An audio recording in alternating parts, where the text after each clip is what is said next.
So welcome everyone. Thank you very much for joining our seventh webinar within the ECE Data Science Distinguished Series. Before presenting our speaker today, let me briefly go over some logistics as always. So in case it's the first time you're joining. If you have any questions, you can write them in the Q&A chat. And towards the end of the talk, we're going to select some of those to be answered by our speaker. During the talk, I'll also monitor the Q&A in case there's any pressing clarification question that makes sense to address in the middle of the talk. Otherwise, we're going to address most of the questions towards the end. The talk will also be recorded and uploaded to our YouTube channel for future access. That being said, it is my pleasure to present today Professor Petar Djuric, our distinguished speaker for the data science seminar. Professor Djuric obtained his bachelor's and master's degrees in EE from the University of Belgrade, in what was back then Yugoslavia and is today the country of Serbia. And he obtained his PhD from the University of Rhode Island in 1990. At that point, he joined Stony Brook, which means, Petar, that you are celebrating 30 years in the institution. So congratulations. I hope there's some sort of socially distant celebration coming on its way. Thank you. So currently, he's the State University of New York Distinguished Professor and Chair of the ECE department at Stony Brook. His research has been in the area of signal information processing with primary interest in the theory of Monte Carlo-based methods, Bayesian machine learning, signal modeling, detection and estimation, signal information processing over networks, RFID, and Internet of Things. Professor Djuric was a recipient of the IEEE Signal Processing Magazine Best Paper Award in 2007 and the EURASIP Technical Achievement Award in 2012. In 2008, he was the Chair of Excellence of Universidad Carlos III, the Madrid Banco Santander, where he picked up a flawless Spanish, which he can later delate us with. So he's a fellow of both EURASIP and IEEE, organizations with which he has been deeply involved, serving in numerous technical committees and organizing conferences.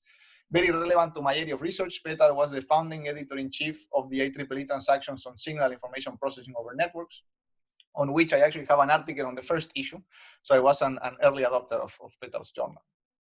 On a personal note, I met Petar in several conferences, but we actually spent 5 days together in a small workshop in Barbados a few years ago, organized by McGill University.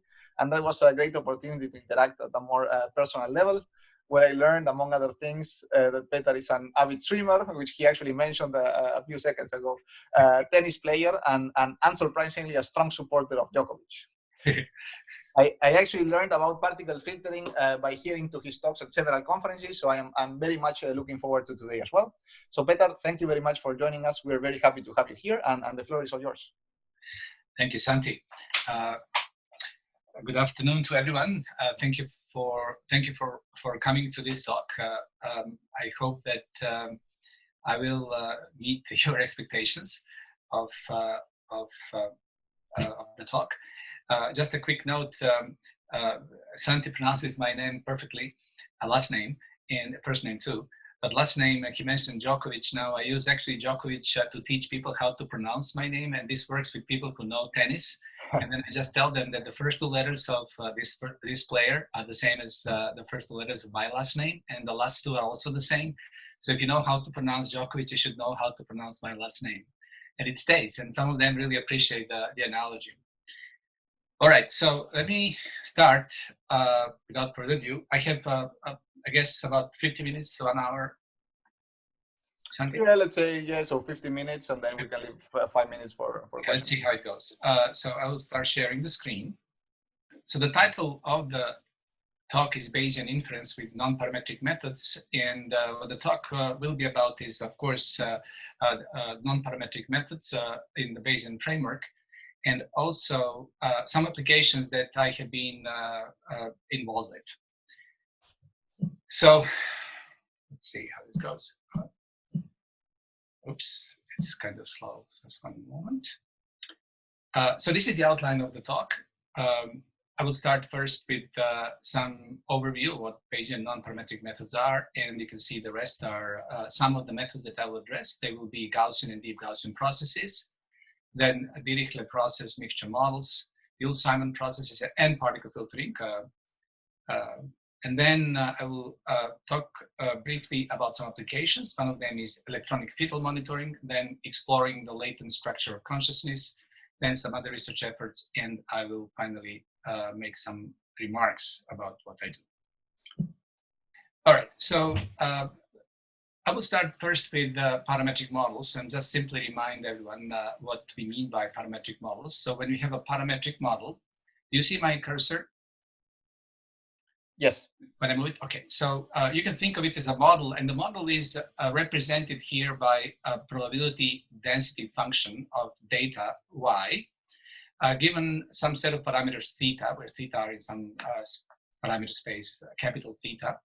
And theta is finite dimensional, that is important. And then the data are generated from the model by drawing samples from this PDF. So typically then, the inverse problem is given the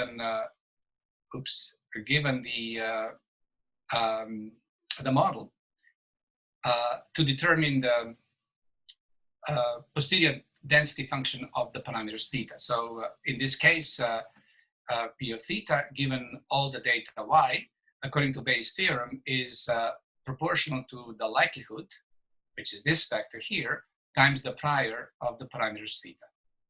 So this is what we typically do when we deal with parametric models. Now, when we switch to non-parametric models, things are more interesting in the following way. First of all, we deal with distributions of distributions. So a generative model of the data would be as follows. First, you draw a distribution P, small p, from a distribution of distribution pi. And then once you pick this distribution P, you can generate your data yn. And what is, of course, important here, we deal with infinite dimensional models. And we can compare, for example, here in this table, how we address these problems of infinite parametric models using frequentist approaches and Bayesian approaches. For example, if you want to estimate the CDF, you would use the empirical CDF. If you're a frequentist, if you want to employ the Bayesian methodology, you'd probably work with Dirichlet processes. When you want to estimate density, one would apply a kernel smoother if this person is a frequentist, or if Bayesian, it will be a Dirichlet process mixture models. And then for estimating a regression function, again, frequentists would use kernel smoothers, and Bayesians would use Gaussian processes.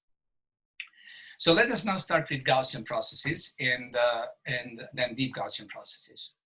So here we have just a generic description of what it is, what the problem is. So this is work that I do with my students, Guan Chao Feng, Marzi Ajirak, and Liu Yang. So the idea here is that, unlike in standard estimation theory problems that I described at the beginning, where you have a set of parameters, you want to estimate parameters, here you have a set of input data x and the set of output data y, and they are related by some function f of x. And then the objective is to estimate the function. So this is a problem of estimating functions. And then one way of doing it is to apply Gaussian processes. So Gaussian processes, as we all know, are processes whose samples are, a finite number of samples are distributed according to a multivariate Gaussian distribution. So here is an example, a simple example of what Gaussian processes can do. What you see here is a function sine x over x. And then suppose that you are provided six input-output pairs. Sorry about this, the screen is very sensitive. So 6 input-output pairs, and they are represented by these cross signs, like here is one. There are 2 here, and then 3 more on the right side. And so this is all you have. And then you are asked to find the function that connects x and y. So with the Gaussian process that uses a kernel, an RBF kernel, radial basis functions, one can obtain this solid blue line. And the true ground truth is the dashed lines. So it's very surprising that only by using 6 points, it coming fairly close to what the ground truth is. There is something actually even more interesting than that. What is more interesting is that it also provides, the method also provides how certain you are in your estimates. For example, you see this point here and this point here, they're far apart. And then in between, when you're somewhere in the middle, the uncertainty is the biggest as of what the value of the function is. Whereas at these points, because we assume that the points, the pairs are without any noise, there is no uncertainty. This is perfect knowledge. So the beauty of the approach is that besides being capable, the method to, besides having the capacity to estimate functions, it also provides results that can be that come with probability statements. So the mathematical formulation is as follows. So you have some observations y, some output variables. A function that is not known is f. You have input variables x, and then you may have some noise epsilon. And then the idea is that this is not the concept of distributions of functions. So here we have actually a prior on the function f. This function f here, and this prior is assumed to be Gaussian. With it can be zero mean here, but it can be with a non-zero mean, and this covariance kf, which is extremely important. So so it comes as this is a prior, and then this is this noise that can be added because the observations may not be perfect. This relationship may not be perfect, and then the objective is to find the posterior of this function. And then again, we go back to the same formula that I showed at the very beginning. So this is the prior, and this is the likelihood of the function. So I said that the kernel is very important. If one uses, for example, a kernel that is where the elements are radial basis functions, and one draws realizations of the Gaussian process with RBF, one can obtain realizations like what you see on the top. You can see they're very smooth.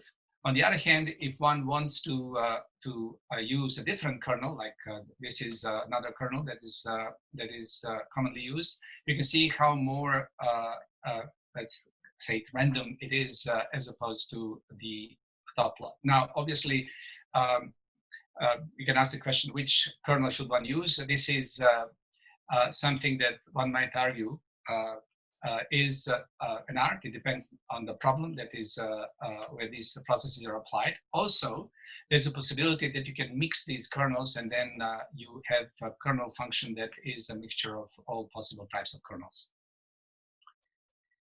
So the training of these GPs is done in the following way. When we say training here, we mean how do we know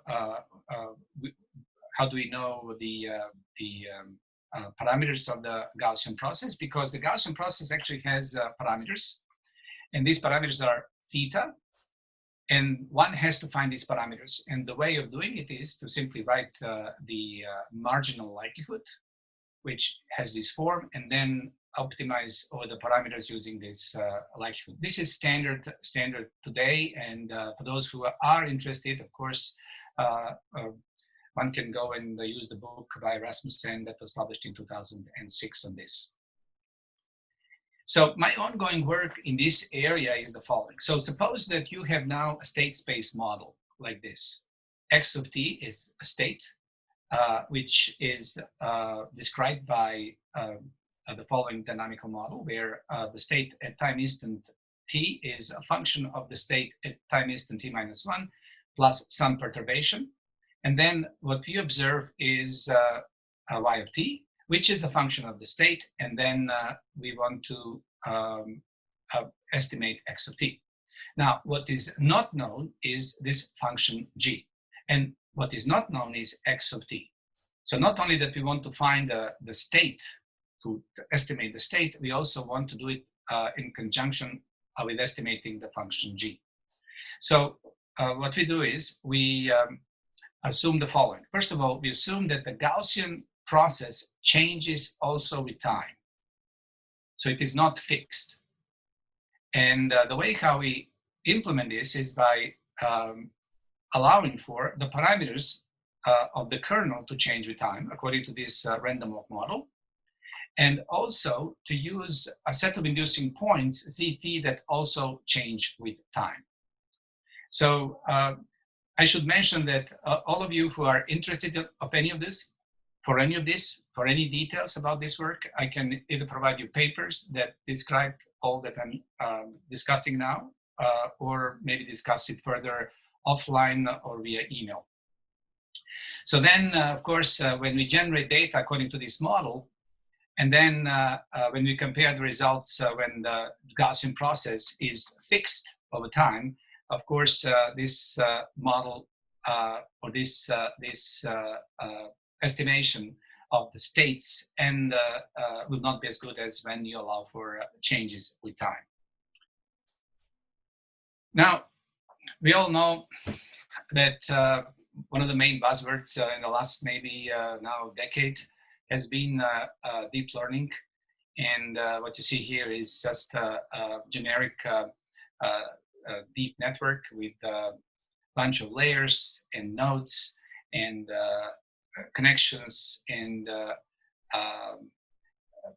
rightfully it has attracted so much attention in our community because of the spectacular results it has shown. So one thing that one can argue about these networks is, of course, they are very good, but they have some disadvantages, and a couple of them that are important are that they require lots of data for training, usually, these networks. And second is that the results typically with these networks are not probabilistic in nature.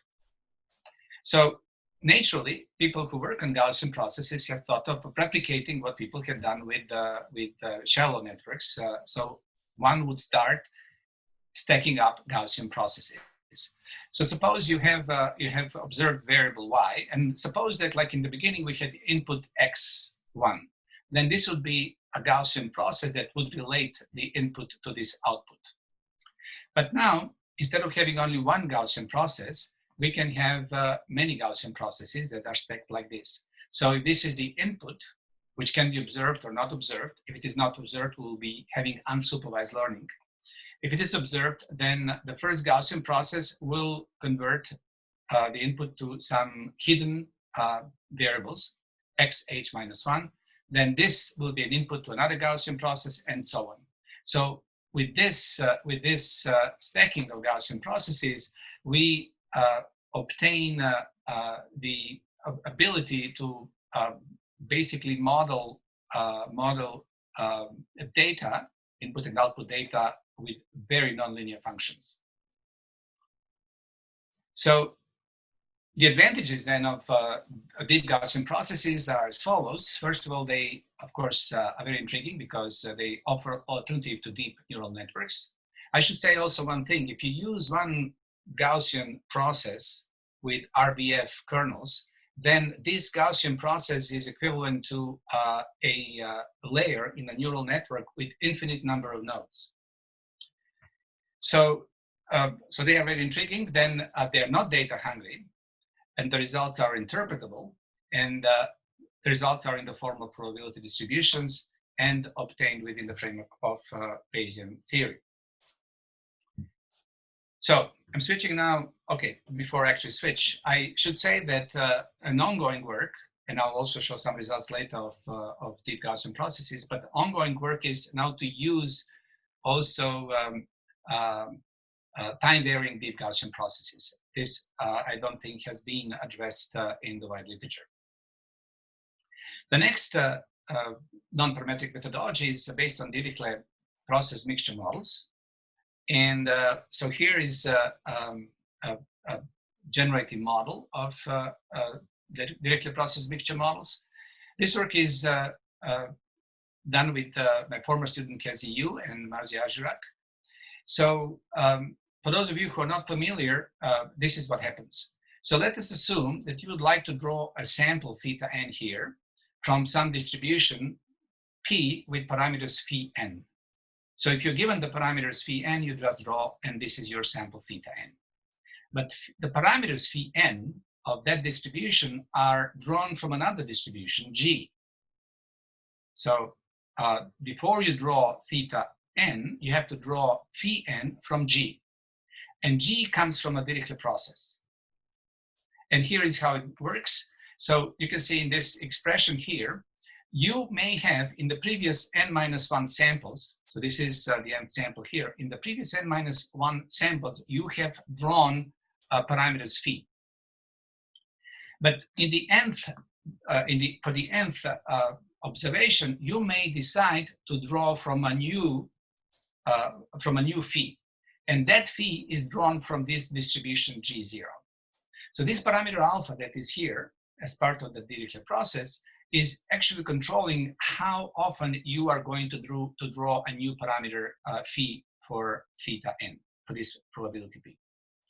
So this first term measures how many times you drew samples from the same distribution. And a very nice metaphor for this is the Chinese restaurant process. So what you see here is a Chinese restaurant with round tables, and every table is labeled with different set of parameters phi. Phi1 for the first table, phi2 for the second table, phi3 for the third table. And then all these samples here on the first table were drawn from distribution with parameters phi1. All these samples here, these are the clients, they are drawn from PDF with parameter phi2, and this one here with parameters phi3. So now what will happen is, if you have the next client to come in, then the probability that this client will draw from this distribution, the first one is the highest because the number of customers is the largest sitting around this table. This will be less likely, this will be the least likely, but there is also a possibility that you'll start a new table. So this is described by this particular expression here. So this summation tells you how many customers you have sitting around the table. And the last term is how likely it is that you'll start a new table. And then you have nice ways of generating samples from this model. For instance, here you can see this is the first table. This is one distribution, one PDF. The second is another PDF. The third is the third PDF. So now, of course, the inverse problem is, given all these samples, how would you find the distributions? First of all, how many distributions you have and what their parameters are. And this is what is nice about this approach. You don't have to prescribe beforehand how many PDFs you have. The model will kind of decide on its own. And there are very nice Markov chain Monte Carlo methods for doing this. Of course, some of these methods would be easier to implement if one uses, for example, conjugate priors or some assumptions of these distributions. For instance, if you assume that your models are mixture Gaussians, there's some very nice algorithms to do the classification of the data according to these Gaussians and to decide how many samples you have in the in each of these mixtures. So the next thing that I would like to briefly talk about is the Yule Simon process. But before I actually switch, one more thing. You notice here that what I said was that the most likely PDF to sample for the next client in this example is the first. So this is the example of models of the rich get richer. And so is the case with this Yule Simon processes. I'm not sure how many of you are familiar with this, but I will quickly explain what Yule Simon processes do. First of all, this is the PMF, of the Yule Simon distribution. So it is defined by parameter alpha, and this B is a beta function. And imagine now that you have, say, a problem where you are modeling the time of arrival of events in discrete time. And one model, of course, would be that the time between arrivals of events is a geometric distribution. So what that means is that every time you draw 0 or 1 from a Bernoulli distribution, basically your draws are independent from anything that happened before. So there's no memory. Unlike the geometric distribution, the Yule Simon processes have memory. And they also implement this idea of the rich get richer.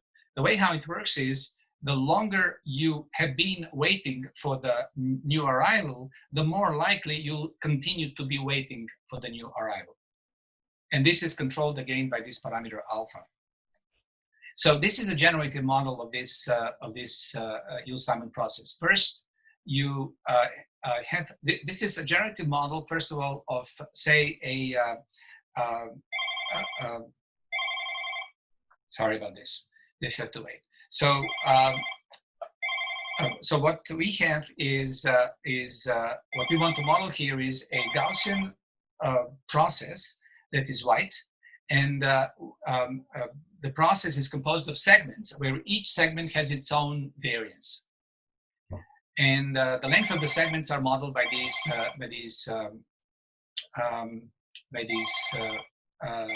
Yule Simon process. So what we have first is this parameter alpha that comes from a gamma distribution.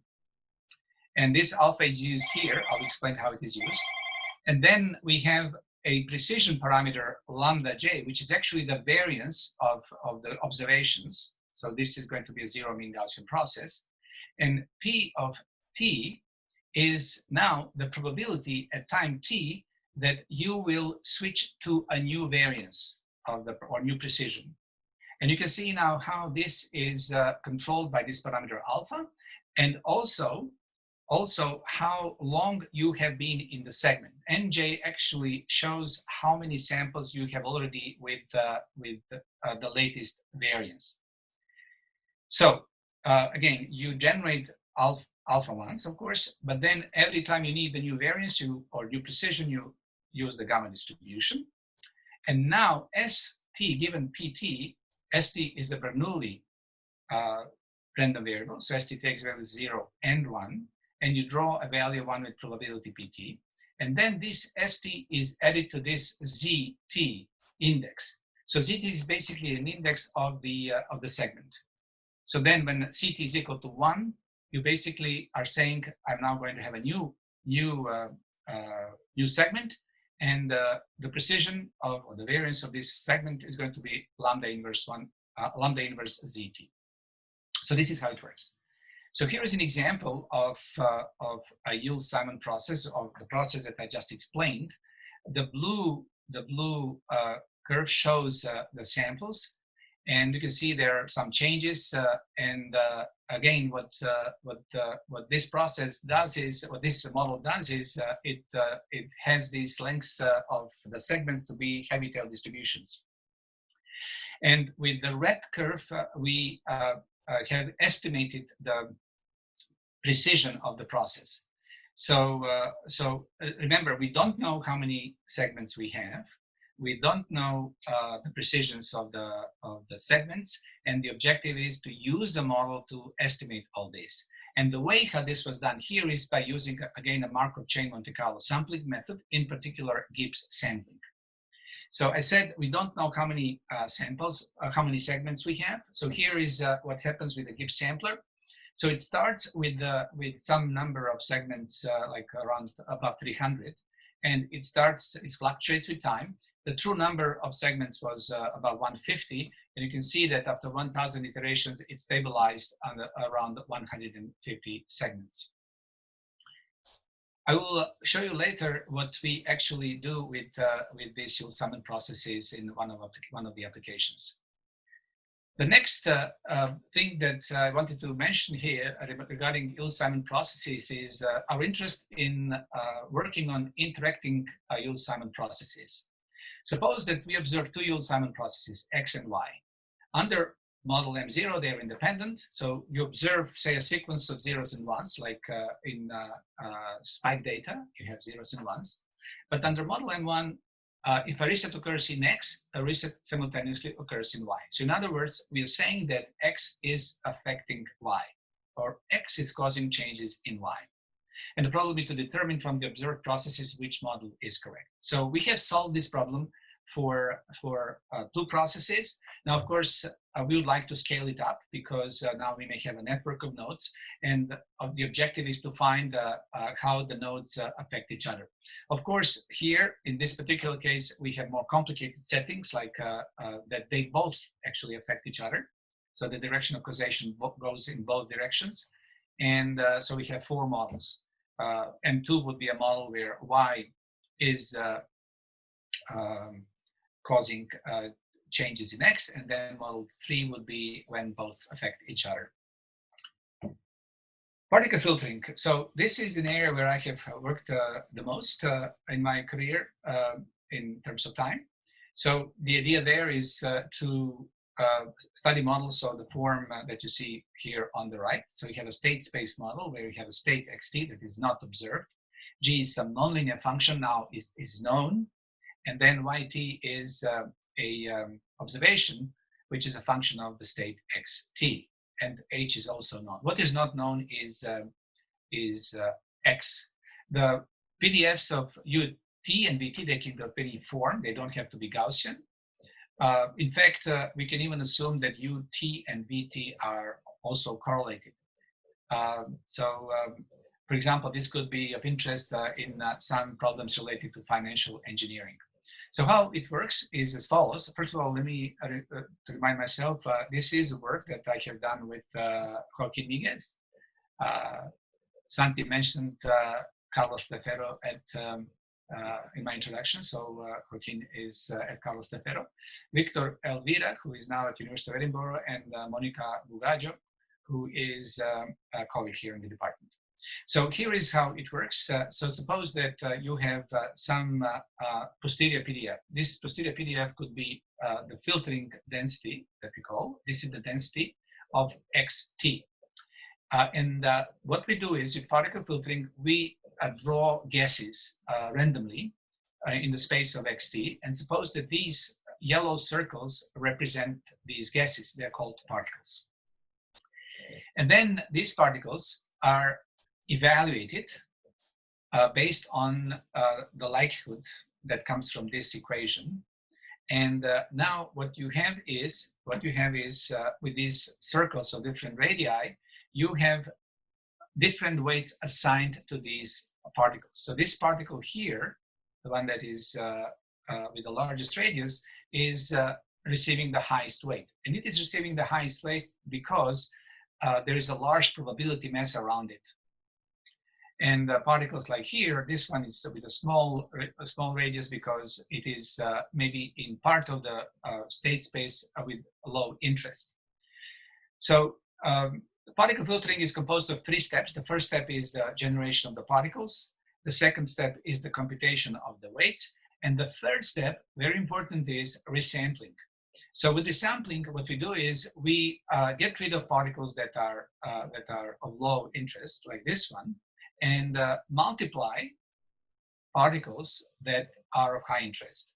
So this particle here will have 3 children, and they will propagate in their own way. So these 3 children will have their own children, and these are the grandchildren of this particle here. And you can see how with time, if this is the actual filtering density, you have more particles in the space with high probabilities than in space with small probabilities. And this is what particle filtering does in, so this is a very, very robust methodology in the sense that you can even have wrong models for UT and VT and still somehow it is able to track XT, to not lose XT. And part of the reason for this is that the particle filter has short memory in the sense of when it makes a mistake, the mistake doesn't stay there for long. So here I would like to show something that we have done that is sort of more on the rare side of work, is to decide how many particles you would like to use in your state estimation problem. So the way how we do it is as follows. So at time instant t, we would like to, we are able to, using particle filtering, to generate samples, fictitious samples from the predictive density of the observations, ytk. So we still have not observed yt, but we can predict what yt should be. Then we rank all the generated observations in ascending order. Here I'm talking about a scalar problem. the problem can be converted to a vector problem without much difficulty. Then we find the location of the true observation among the rank fictitious observations. So now, if we keep repeating this with time, and if the model is correct, then the true observation should fall with equal probability anywhere among these fictitious observations. So what we do is, in a window, we test if this is really happening.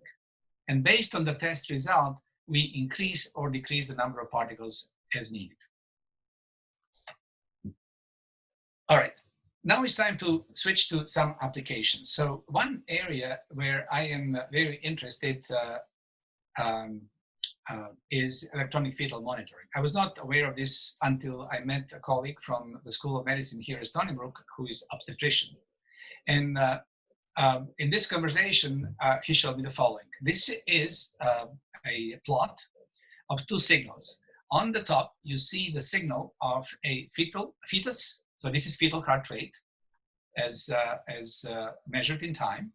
And what you see at the bottom is a signal that shows the uterine activity of the mother. So the problem that obstetricians have is the following. What they have is they would like to have assistance based on machine learning to evaluate the well-being of the fetus based on the fetal heart rate. The problem is that in the last 30-40 years, this field has not seen much progress. Obstetricians, as you can imagine, they have their subjective opinions, and even when they evaluate the same signal on a different day, they will come up with a different estimate. And this is something that is not very pleasant.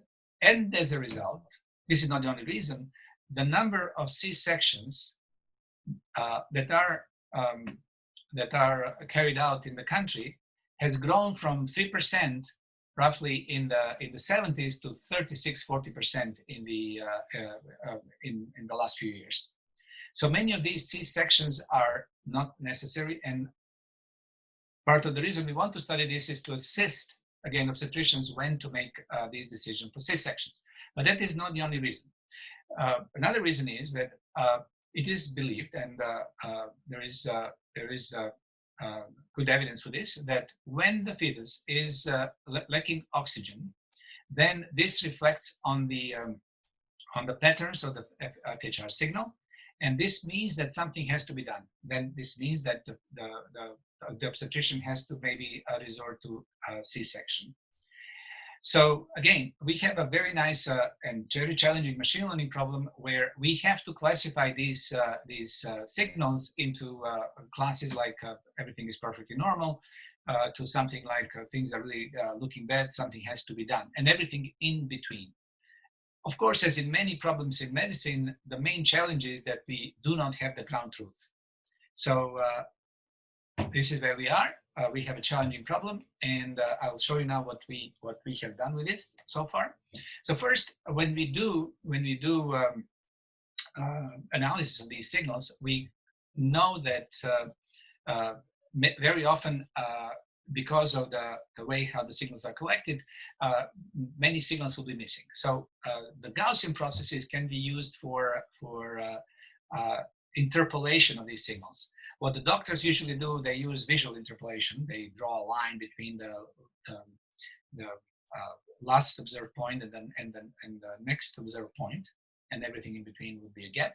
So what you see here is actually the performance of Gaussian processes in two cases.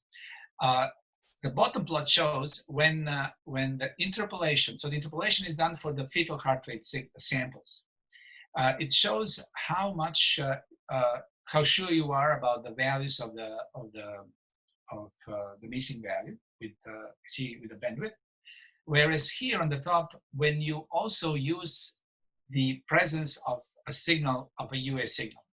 So what this actually shows that there is a very close relationship between the UA signal and the FHR signal, and that you can learn a lot from the UA signal.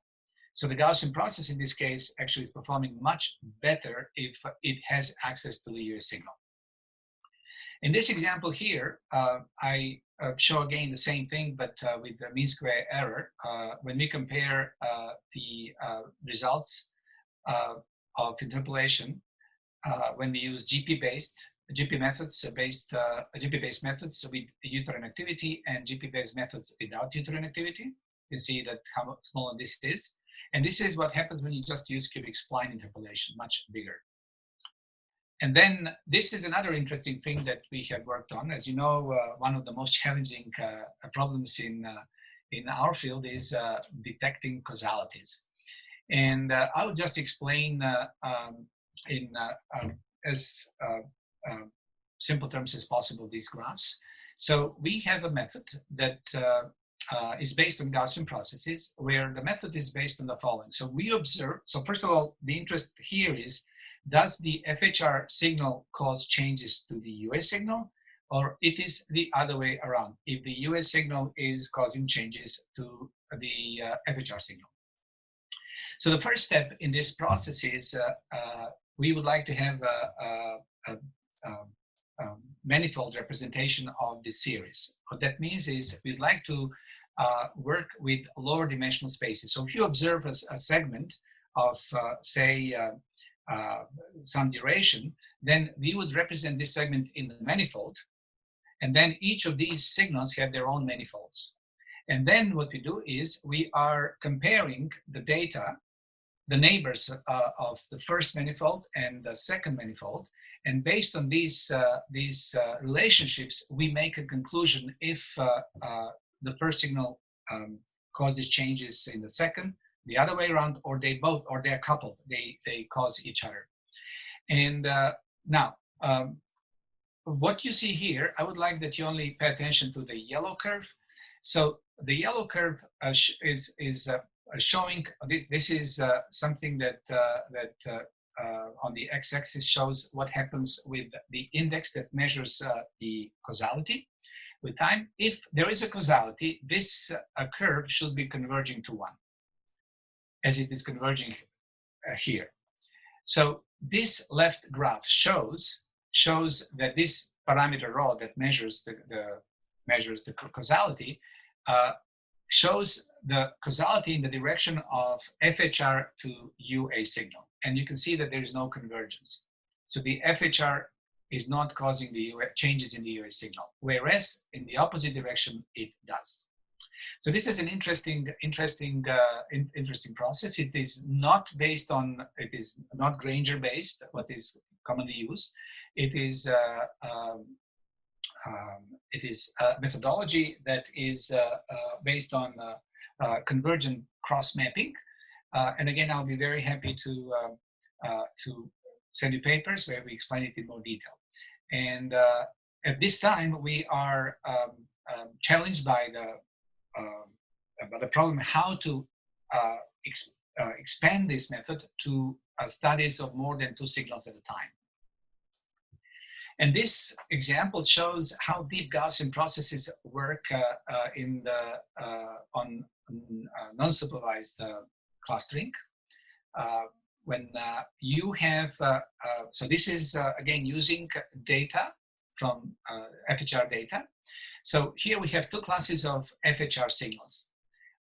The red crosses represent signals that come from fetuses who have normal pH values, and the blue circles are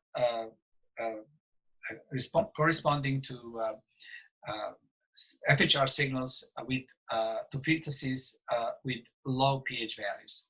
So you can see here several layers. So this is what one Gaussian process can do. As you can see, it doesn't really cluster well. So these are mixed up, the blue circles and the red crosses.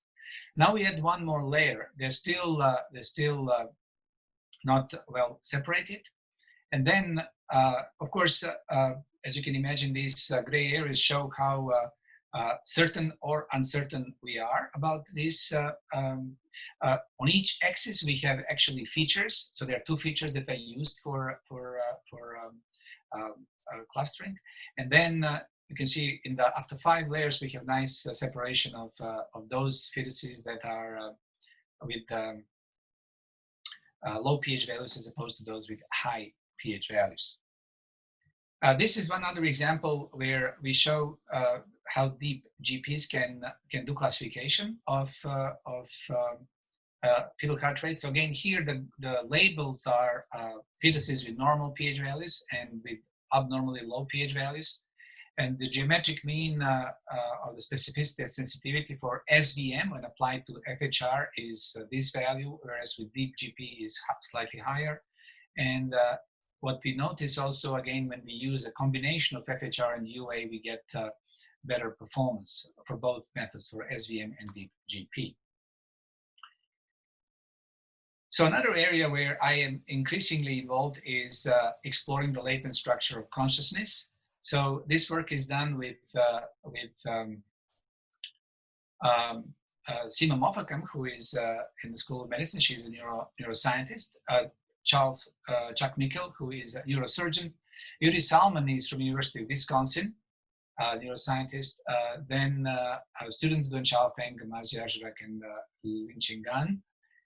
So here what we have is we would like to uncover the interactions across brain regions needed for consciousness. First of all, let me say straight ahead that we're not interested in philosophical interpretations of consciousness. What we believe is that consciousness arises with neural activities, and this is where the focus is. So we can obtain direct observations of the brain activity with high spatial and temporal resolution.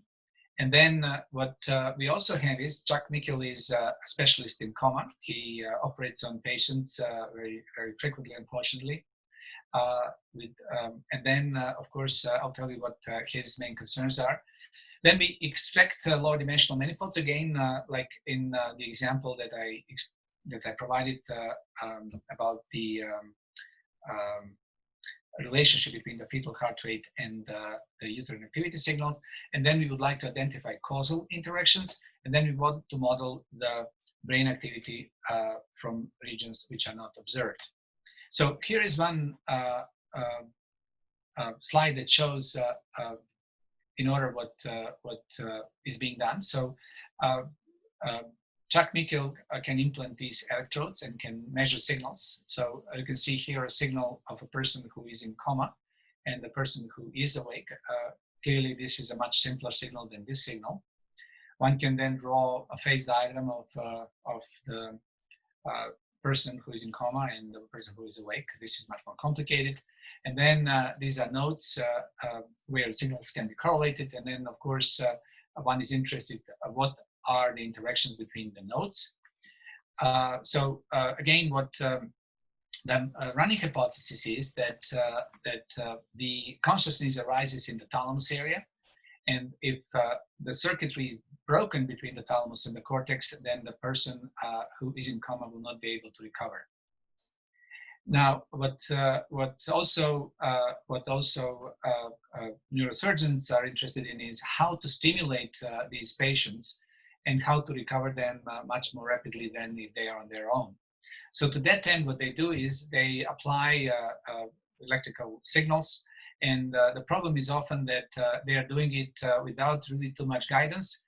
And they would appreciate, of course, if one can come up with a methodology that would provide them with not only where to stimulate, but also which signals to stimulate with, so that the patient, again, will recover as soon as possible. So these are the types of problems that are of interest in this group.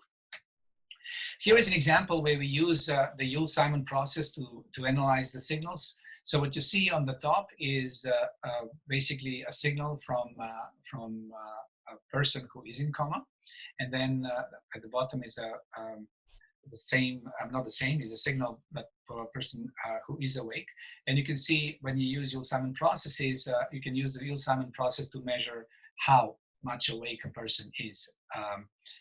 There are many more transitions here in this example, this signal than in this signal. These are real signals. I would like to finish my presentation with some other research efforts. you might be interested in this. So I work with a colleague from computer science, Amir Das, and a colleague from my department, Milutin Stanacevic, then also from our department, Akshay Atle, a colleague from University of Texas, Zygmunt Haas, and then a colleague from Princeton, Glisic, and Salman, also a colleague from this department, Branko Glisic and Emre Salman. So here is what we do. This is an area, a problem related to backscattering tag-to-tag networks. So in standard RFID, traditional RFID, we have a reader and you have a bunch of tags that are around the reader, and then there is a communication between the tags and the reader. The tags are isolated from each other. There is no communication among them. Now, we have built, and you can see here an example of this, tags that do not need a reader, but they can communicate among themselves directly using the same principle of backscattering, like shown here. For that, you need an exciter. So the exciter sends an RF wave. This is a CW signal. And then when this tag is transmitting, it's using the same principles of amplitude modulation of the signal. And then this tag is receiving, but this tag also can be transmitting as needed. So here's what is interesting. These two tags, when they communicate, we can do not only exchange of information between the two tags, but also sense the environment. We can sense the environment in for example, when you have a person nearby these tags, we can sense the type of activity of the person just based on the channel, we call it channel, between the two tags. Furthermore, we, with our colleague from Princeton, who is a civil engineer, we wanted to put these tags in concrete, in bridge, and then using these tags, be able to measure important parameters for the bridge, for example, strain or temperature, because again, the channel is a function of these parameters. So there's a lot of machine learning that has to take place, a lot of course, interesting stuff for communicating this information among the tags, and also important thing is how to make these tags, or how to make this this neural system of the bridge last as long as possible. Because of course with time some of these tags will start to fail. So this is one area where we work. And then another area where I'm involved is these are Italian colleagues from the University of Bologna, Davide Dardari and Anna Guerra. So there we work with UAVs, swarm of UAVs, and the objective is to have them fly and do it without any central unit, but they have distributed management and control with the objective, of course, to, for example, track a target, or to have multiple objectives. For instance, how to minimize at the same time the power needed to communicate, and at the same time not lose much in performance, things of that sort. So this is another area of work. And I think, one more. So here I have a slide that shows my collaboration with Franz Hlavac and Günther Kolliander from the University of Technology in Vienna, and Yusuf El-Waham, who is our student here at Stony Brook. So what we are interested in is fusion of information. So this problem has been, of course, addressed quite thoroughly and is mature, but there's always room for new ideas. And what you see here is simply one example of how, just by changing one parameter of Hellinger distance, you can get different results on the fusion of, say, information from two densities. So the two densities are the red and the blue.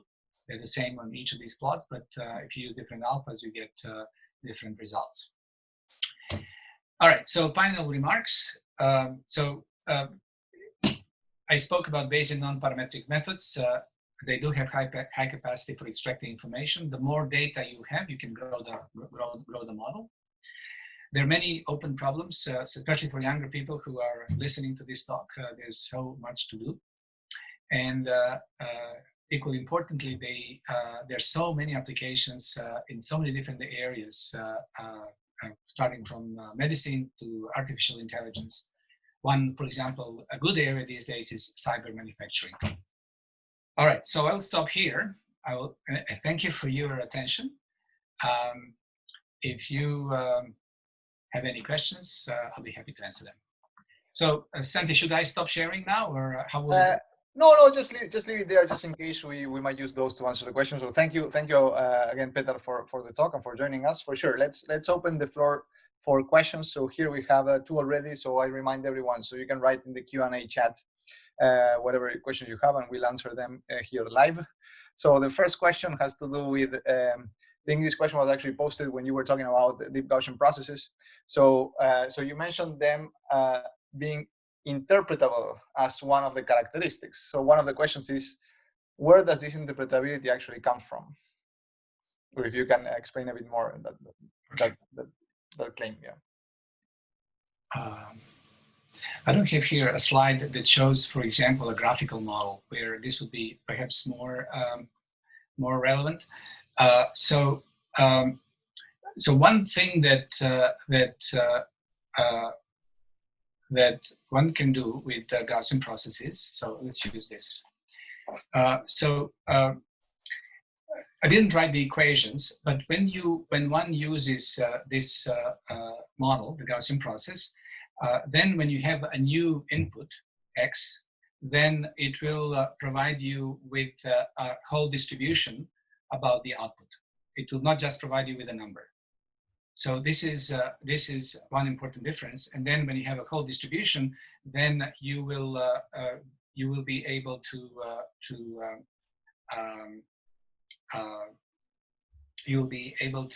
judge how sure you are about the particular value. So now imagine that you have a graphical model where the nodes between the models are connected with Gaussian processes. Now you can have a very nice cases where, say, a particular node has 2 parents that are outputs of 2 other Gaussian processes. And then one of the parents has, for instance, a very narrow PDF. So one is sure about this output, whereas the other one is very broad. So one is not really sure about the.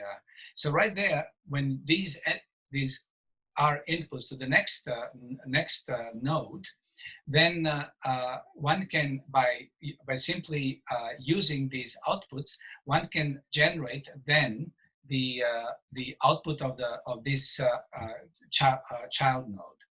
And then by looking at these, and you can do it simply by Monte Carlo simulations. And from these results, you can get a better sense, interpret what is going on of the influence of each of these variables on the output y. So one can get better insight between the nodes of the graphical model if these nodes are, for example, connected with GPs. So obviously, when we say interpretability, this is not what is meant, I guess, when one uses physical models. It is more interpretability from the point of view of statistics. So I would not want to make this claim that you will learn something that obviously using these results you could possibly propose physical models, but it is not this interpretability is not based on physics. Okay, thank you. Let's move then to next question. So this next question has to do with the application in the C-section experiment. So it says, how much in advance, of expected delivery date should the normal delivery versus C-section algorithm be run? I imagine the time left for delivery would be an important factor. And as a follow-up question, how were ground truth labels created for a data set like this one? All right. Okay, so our work is related to what is called the second stage of labor, which means about 1 to 2 hours before delivery. So the idea in this project is to have online monitoring of the fetus. So this is clearly very challenging. The question about the ground truth is killing us, because there's no ground truth. We cannot make even doctors agree among themselves. I have attended these workshops where they have these round tables, and when they on the screen discuss cases and they plainly disagree. So which is why actually they need this help of computerized assistance of these FHR series. So again, coming back to the question, this is going to be done in real time. This is the vision. We're still far from that. And then what is important is, because we don't have ground truth, this is why we have actually also on our team psychologists who are working with the doctors to see how, not only that they understand how they think and when they communicate to each other, but also how likely it is that they will accept results given by the computer. Now, obviously, if we can show bulletproof that the computer is always correct, they will accept this. But the problem is that we will never be able to do this because there's always gray area. So again, to summarize, there's no ground truth in this.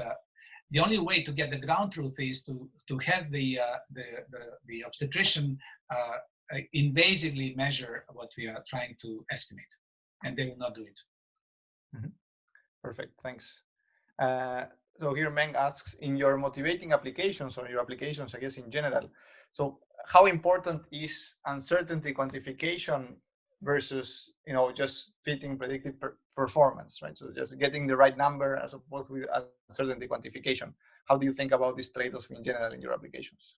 So I think that in my at least experience as in all these years, you said 30 years at Stony Brook only, I had something that I accumulated before that. I think all the information about what we're trying to do is in PDFs. This is all, and then once you have the PDF, for example, posterior PDF of something that you're trying to, of the unknown, then from this you can do everything. You can get your point estimates. You can maybe see that this may be multimodal. You can find all kinds of things. So I think the uncertainty is extremely important. Mm-hmm. And you can only get it if you have the PDF. Mm-hmm. Meng, I see that you maybe have your microphone on. Do you want some follow-up comment on that? No, I'm good. Thank you. Awesome. You actually guys will be meeting later, so you can continue. I know the name. Right, exactly. Yes. So here we have one last one. So I know that we are way above 2 p.m. So let's just do one more and then we can dismiss. So here, so Juan is asking, do you explore any application on systems that interact with the environment? And here we might need an additional, maybe an additional clarification of what this means exactly. Yes. So this project that I spoke about. So this actually little text, I will tell you something that it's even, but I think is certainly science fiction for now. One idea is to actually have this little text manufactured to be a very, very small size, and they'll be implanted in the brain. And they communicate in the brain among themselves. They have the ability to sense a neural activity. This is not something completely that is out of question, because there are already efforts in some universities, for example, Brown University, that they're not doing it in this way, but they are trying to estimate neural activities by having these arrays. So coming back to the question, so this is one example where we basically, for example, monitoring the structure of a bridge. You can argue that this is one such example. You can put these tags and you can equip them with sensors, and then these sensors can locally measure whatever the sensors do, and then one can do all kinds of nice distributed signal processing. And the idea is not to carry all this information through the network, but only to summarize the important things and only carry what is relevant. So this is one example. This project with tech-to-tech communication is one where, however, I have to say that we have not been involved in applications. We only just started to work on the bridge, and we have tested how it works in some initial experiments, and we were able to determine that indeed these tags are able to determine how far apart they are very precisely. And this is done without any, remember, these tags do not have any batteries. Mm-hmm. They are completely passive. Right. And they have the way how they do detection, they use simple envelope detector. And then based on these channels, they actually can determine with very high precision how far apart they are. So now if you have a crack somewhere in the bridge, they'll go apart, and then you know that something happened. Perfect. Thank you, Petar. So I see that there's also hands up by a common friend. So I don't know, Yorgos, do you want to ask your question out loud? No, it's not a question really. It's just, I think that the previous question was referring to things like reinforcement learning, because he talked about interactive. Exactly. Okay, Juan, yeah, okay. And the answer is that people have explored Gaussian processes, deep Gaussian processes, for policy function estimation and also for Q learning. So the answer is yes. That's what I wanted to. I did not understand the question then. Yes, the answer. Right. My guess is that he was referring to reinforcement learning. Okay. So Juan, I don't know, do you want to comment something, follow up on that, Juan? No, thanks. Thank you. Mm-hmm. Awesome. You're not Juan Andres, right? You're Juan. No, I work with Juan Andres, but I am only Juan. Okay. Thank you. Okay, so this seems like a good point then to stop. Let me thank again Petar for joining us for the talk. Thanks a lot for being our speaker today. We have some follow-up meetings for you, right? So it's a different Zoom link. So remember, we'll end this conversation and start a different one. And thank you everyone else for joining the talk, and please tune in to further future sessions of this seminar.